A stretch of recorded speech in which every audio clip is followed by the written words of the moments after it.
All right, and then we got what are called supplementary properties.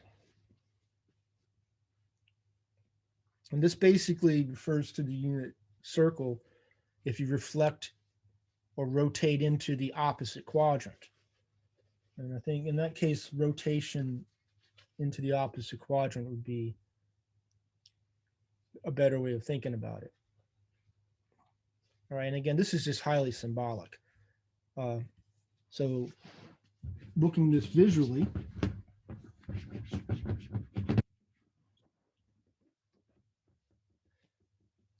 okay, well, if we rotate into the opposite quadrant from the first to the third, that would change the signs of the horizontal and vertical, but the tangent and cotangents are going to be the same.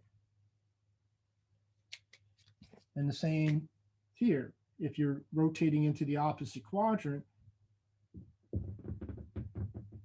instead of plus minus plus, it becomes plus minus for the x and y. So you're going to get an opposite sign for the sine and cosines, but the tangent cotangent is going to be the same because it's still negative over positive or positive over negative. Okay, so that's what we call as supplementary properties, right? If we rotate 180 degrees, that means either we're adding or subtracting 180 degrees. So the tangent of 20 is the same as the tangent of adding 180, 200, or subtracting 180, negative 160. But if you do that with sine and cosine, so this is true for sine, cosine, and the other ones, because those are just the reciprocals, then the sine of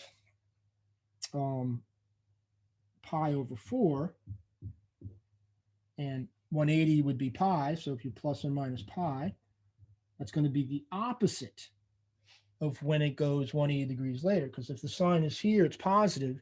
As soon as it goes 180 degrees later, now it's negative. So that's why I'm writing that. All right, and then sine, if you add pi, that would be 5 pi over 4.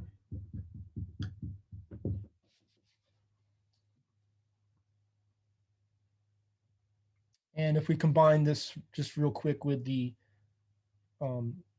complementary property, if we subtract this from pi over 2, that'll give us the complement. That'll turn this into the cosine. So this is the same as the cosine of pi over 2